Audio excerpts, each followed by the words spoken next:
எப்படி நமது குடும்பங்களிலும் சமுதாயத்திலும் மாசு மறுவற்றவர்களாய் நல்லுறவு கொண்டவர்களாய் வாழ்வது?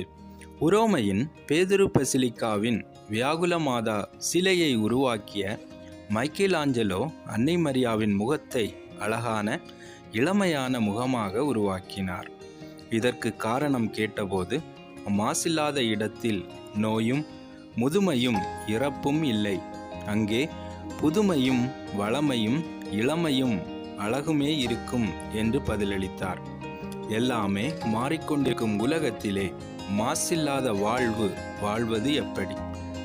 எண்ணத்தின் வெளிப்பாடே சொல்லும் செயலும் ஆகும். குறைவானவற்றை கொண்டு நிறைவாக வாழும்போது, கடவுளின் கட்டளைகளை கடைபிடித்து எந்த சூழ்நிலையிலும் பின்வாங்காதபடி கடவுளை பின்தொடரக்கூடியவர்களாக மாறும்போது மாசு மறுவற்றவர்களாய் மாறுகின்றோம்.